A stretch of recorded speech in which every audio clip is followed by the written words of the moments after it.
Assalamualaikum warahmatullahi wabarakatuh. Alhamdulillah, wassalatu wassalamu ala rasulillah wa ala alihi wa sahbihi wa mawalah. La hawla wa la quwata illa billah, amma ba'du.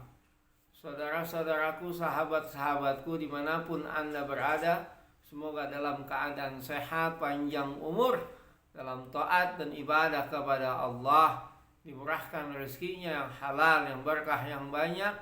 Allah berikan kemudahan di dalam usahanya, dalam kesulitannya, dan dimatikan kita mudah-mudahan dalam keadaan husnul khatimah. Amin ya rabbal alamin.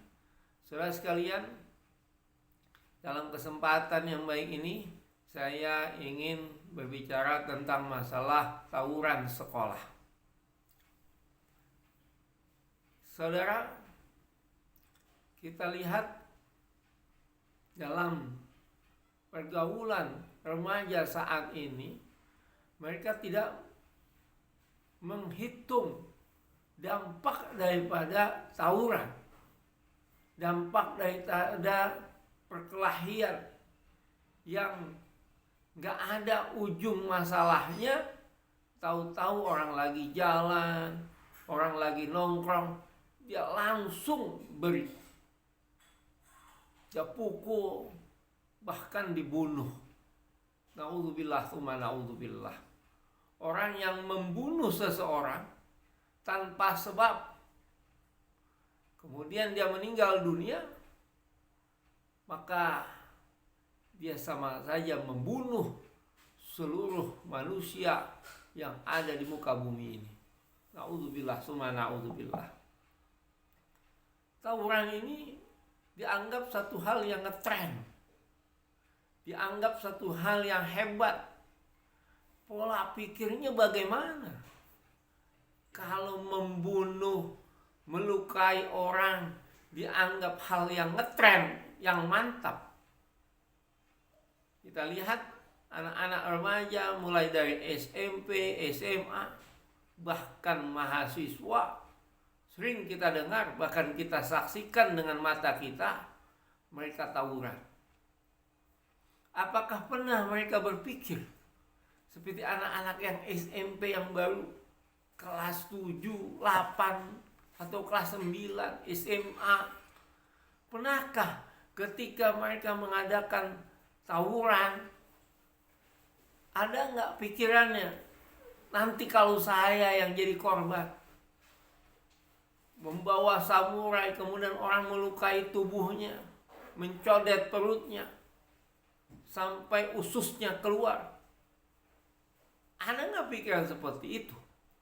Atau bahkan dia kalau nggak luka, dia mati. Kalau nggak mati, masuk polisi. Kalau nggak masuk polisi, meninggal dunia. Pernahkah Anda berpikir bahwa tawuran itu membahayakan? Membahayakan diri kita, membahayakan orang lain, bahkan membahayakan orang-orang yang ada di sekitarnya.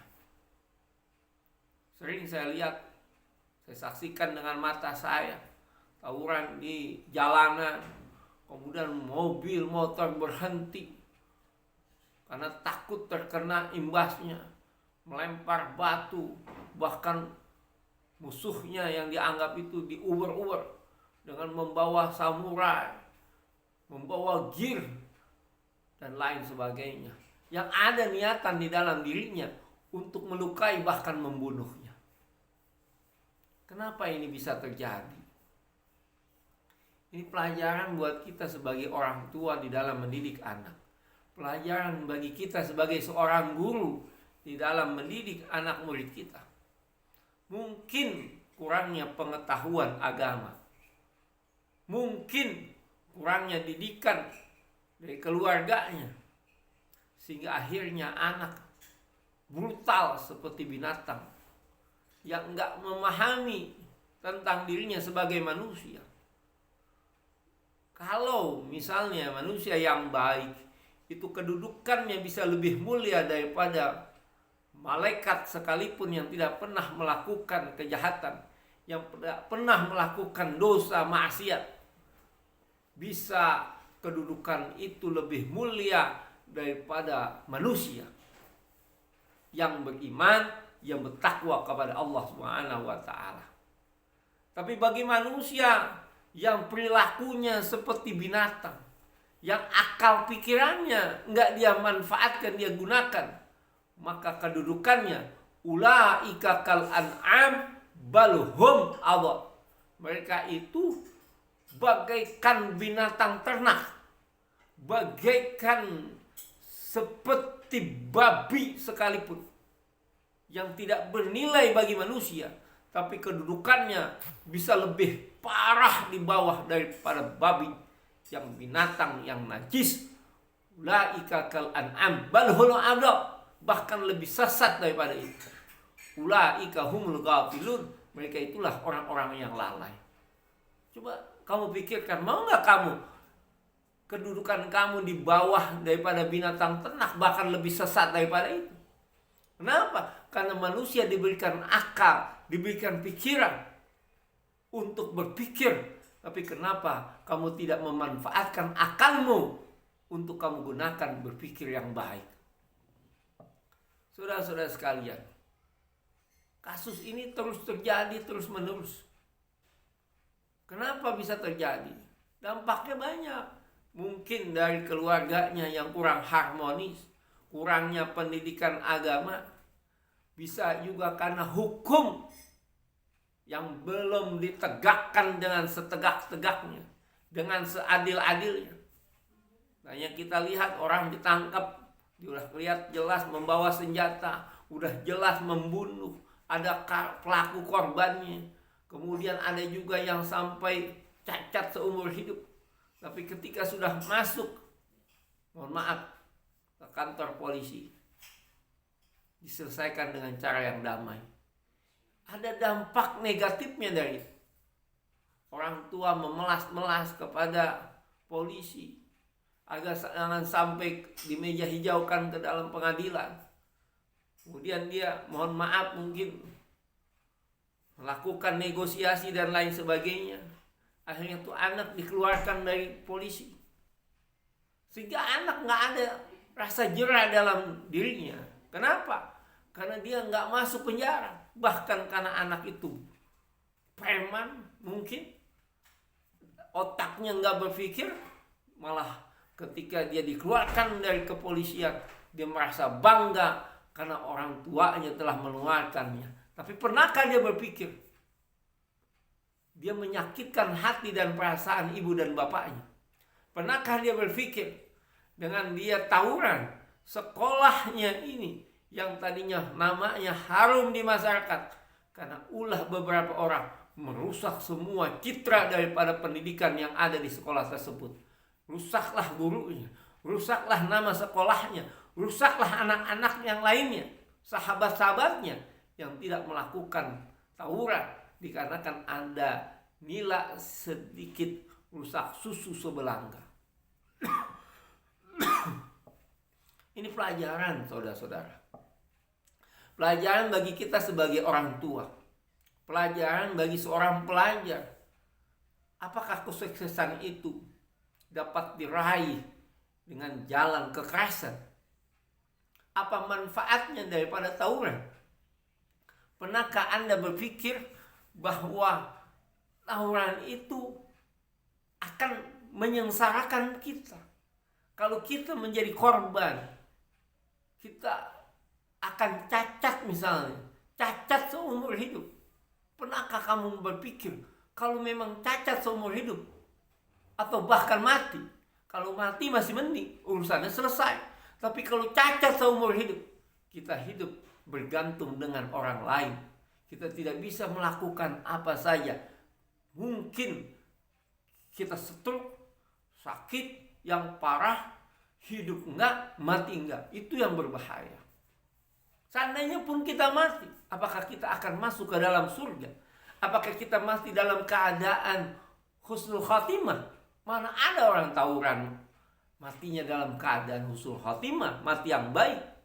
Itu pasti matinya dalam keadaan suul khatimah, karena membunuh atau dibunuh karena tawuran dan lain sebagainya. Dan yang lebih menyakitkan hati lagi, orang yang sedang duduk, yang nggak tahu masalah, diserang membabi buta. Logikanya di mana? Nggak jelas musuhnya, nggak jelas masalahnya, mencari-cari musuh, kan aneh. Buat apa kalau seandainya Anda ingin berantem misalnya, silakan, tapi dengan cara yang baik. Misalnya ikut tinju, ketahuan dapat uang, nama jadi bagus, hobinya tersalurkan. Bukannya tawuran bebas yang gak jelas musuhnya, yang gak jelas salahnya, bahkan menimbulkan akhirnya ketakutan orang-orang yang ada di sekitarnya, ketakutan bagi orang-orang yang sedang berjalan, menyakitkan hati perasaan orang tuanya, perasaan tetangganya, sahabatnya, keluarganya, dan lain sebagainya. Jadi intinya saudara-saudara sekalian, marilah hidup ini harmonis. Kita harus saling hormat menghormati. Sudahlah jauhkan perselisihan, pertikaian, bahkan sampai menimbulkan pertumpahan darah. Yakinlah kita, seorang muslim yang baik, akmalul mu'minina ihsanan ahsanuhum khulqan. Mukmin yang baik adalah mukmin yang berakhlak mulia. Tawuran akhlaknya bukan akhlak mulia, bukan akhlak mamudah, tapi akhlak mazmumah. Mudah-mudahan sekelumit yang saya sampaikan ini ada hikmah dan manfaatnya, khususnya untuk diri saya dan umumnya kepada saudara-saudara semuanya dimanapun Anda berada. Marilah kita sebagai orang tua mendidik anak kita dengan baik, dengan sempurna. Kita kenalkan agama, kita kenalkan bacaan-bacaan ayat-ayat suci Al-Quran, kita kenalkan kepada Allah dan Rasulnya Nabi Muhammad SAW, sehingga kita terhindar dari mara bahaya yang tidak kita inginkan. Dan bagi kita seorang guru, marilah kita didik anak-anak kita, murid-murid kita dengan penuh rasa cinta dan kasih sayang. Dan mudah-mudahan mereka akan berubah akhlaknya menjadi akhlak yang baik. Kalaulah saya binatang yang buas, yang diasuh dengan rasa cinta dan kasih sayang, binatang yang buas itu, macan, harimau, akan menjadi lunak, akan menjadi nurut kepada majikannya. Apalagi seorang manusia yang punya akal, yang punya pikiran, yang punya pendengaran, yang punya penglihatan, yang punya hati nurani. Gak mungkin seprek apapun atau serusak apapun tuh akhlaknya, kalau kita berikan rasa cinta dan kasih sayang, insya Allah dia akan berubah. Mudah-mudahan ada hikmah dan manfaatnya. Wabillahi taufiq wal hidayah. Wal afku minkum. Assalamualaikum warahmatullahi wabarakatuh.